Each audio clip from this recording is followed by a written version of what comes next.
إذا كان المنع من عند الله فهو قمة العطاء. لو اللي منعها عنك ربنا اعرف انه منعها عنك لانه عين لك اللي اعظم منها 1000 مرة. اعرف دي وايقن بدي. اعرف دي كويس. منع عن موسى المرادة، حرمنا عليه المرادة عشان يوديه قصر فرعون ويرجع له. السلام عليكم ورحمة الله وبركاته. ازيكم حبايبنا، عاملين ايه؟ يا رب تكونوا في اتم الصحة وافضل حال. قبل ما تشوفي الفيديو متنسيش تشتركي عندي في القناة وتفعلي زرار الجرس عشان يوصلكم منها كل جديد. واهلا بيكي في قناتي المتواضعة. شرف ليا وجودك معانا في القناة، ربنا يخليكم لينا ما يحرمناش منكم ابدا ابدا يا احلى متابعين في الدنيا، وتفضلوا دايما كده معانا وتزيدوا ما تقلوش يا رب ابدا، وتفضلوا كده منورين علينا دنيتنا يا رب. بصوا بقى، انا بقالي كتير طبعا ما طلعتش معاكم في الفيديوهات، بس بصراحه عشان انا مش لاقيه تشجيع والله العظيم. كل مره بطلع اقول لكم انا مش لاقيه تشجيع منكم. مش عارفه بقى، هو محمد بيقول لك الكاميرا ما انت مش حابه الكاميرا، بس والله لا، انا يعني انا من النوع اللي عايزه اطور حاجات كتير واجدد واعمل حاجه تليق بيكم، بس في نفس الوقت مش عارفه اجيبها لكم ازاي. مش الدنيا مش قوي، في نفس الوقت مفيش تشجيع. فانا عايزه بقى كده لو الفيديو عجبك تنزلي تدوسي لي اللايك الجميل بتاعك وتسيبي لي كومنت حلو وكده، و واي حاجه حلوه منك، كل حاجه طبعا تبقى بتيجي منكم حلوه، لان طبعا انتوا السبب في احسن حاجه. احنا يعني بصوا انتوا بقيتوا عيلتنا التانيه. انا بصوا مش مرتبه كلامي فعل بجد، يعني مش مرتبه كلامي لان انا ما كنتش هصور بصراحه، بس انا قلت ايه بقالي كتير ما صورتش فاطلع معاكم كده، لان انتوا وحشتوني، فقلت اطلع بقى عشان انتوا وحشتوني وما اقدرش اغيب عنكم اكتر من كده. فعايزاكم بقى كده تنزلوا تشجعوني، وعشان لو انتوا شجعتوني هطلع معاكم والله كتير. وطبعا هو المفروض ان انا انزل كل يوم فيديو، بس والله غصب عني الدنيا مش تمام قوي، فغصب عني ان انا ما بنزلش كل يوم. فعايزاكم كده تشجعوني عشان انزل معاكم كل يوم فيديو. تمام. النهارده بقى بنعمل ايه؟ بنعمل جلاش. انا والله العظيم يعني كل حاجه جاهزه، بس بقول لكم انتوا وحشتوني عشان كده انا طلعت معاكم في الفيديو ده. تمام. احنا جبنا جلاش اهو صابح، واللحمه المتعصجه. طبعا طريقه تعصيج اللحمه سهله جدا. اللي انت بتخرطي بصل، بتفرمي بصل في الكبه يعني وتشوحي شويه، وبعدين تحطي اللحمه وتسيبيها شويه، وبعدين بتنزلي بالبهارات في الاخر خالص والملح. ولو حابه تعصري طماطميه تستبك معاها تمام، مش حابه براحتك. حابه تحطي فلفل برده براحتك، بس انا ما بحطش فلفل. وتظبطي بهاراتك وملحك وكل حاجه، مفيش فيها افتكاسه يعني، سهله جدا. وكل ست بيت طبعا بتعرف تعملها، كلكم على راسي من فوق. احنا بس بنتعلم من بعض، لو انتوا بتديني راي هاخده منك، او انا بديك راي هتاخديه مني. وطبعا انتوا كلكم على راسي من فوق. تمام.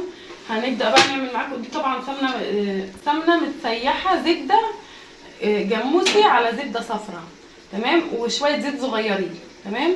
وطبعا دي الجلاش بتاعنا طبعا معانا. اول حاجه هعملها ان انا هدهن القاع بتاع الصينيه. تمام كده.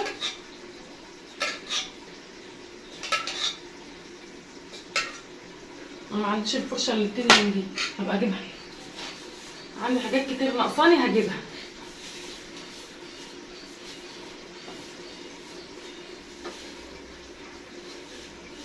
تمام كده. كده احنا دهنا القاع خالص بتاع الصينيه خلاص اهو. نحط معلقه عشان ما يلزقش مننا في الصينيه من تحت، يبقى مقرمش كده وجميل. تمام كده. تمام. اول حاجه هنعملها ان احنا المعلقه وقعت في الحله، ان احنا هناخد ايه ورقه ورقه كده بالراحه. طبعا الجلاش صبح وجميل معايا اهو، ورقه ورقه كده نحطها.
نبدأ بقى ايه، وين يا ابني بتاع اللبن، ونبدأ بقى ايه نسقي الجلاش كده، واسقي اسقي اسقي اسقي اسقي اسقي اسقي اسقي، ونخلي بالنا عشان نسقيه كله كده، كله يبقى شارك كده كله، ما ننساش حته، ما ننساش حته، ما ننساش حته يا جماعه يا جماعه يا جماعه يا جماعه.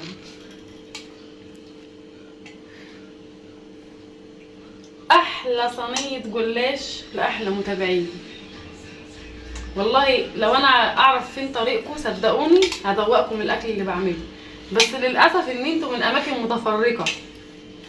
والله العظيم نفسي ادوقهم والله يا دي محمد الاكل بتاعي قوي. محمد بيعمل عزومه كبيره وعزومه كل المتابعين، ولو من بره مصر هيجوا متابعيني اللي يجي ينور. جماعه ابوس ايديكم، نفسي اوصل للمشتركين كده، ظبطوا لي الدنيا، ابوس ايديكم.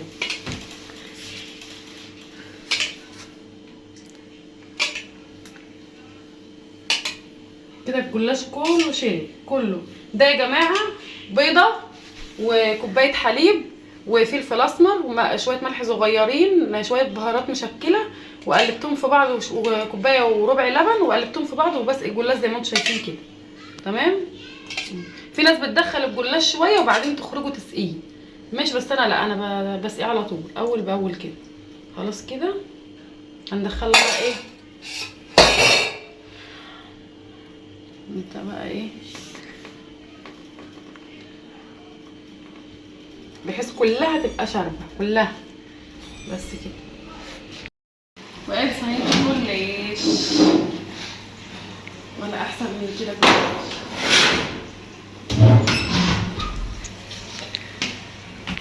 ادي ده خلاص صينيه الجلاش خلصت اهي. ثواني انجزت، كانت اللحمه متعصجه عندي، بقى طلعتها وفكيتها وعملتها زي ما انتم شايفين كده. يلا بقى لو الفيديو عجبك، هو فيديو اي نعم بسيط، مفيش فيه اي افتكاسه، بس متنسيش بقى تشترك عندي في القناه وتفعلوا زر الجرس عشان يوصلكم مننا الفيديو. شكرا، السلام عليكم ورحمه الله وبركاته، باي.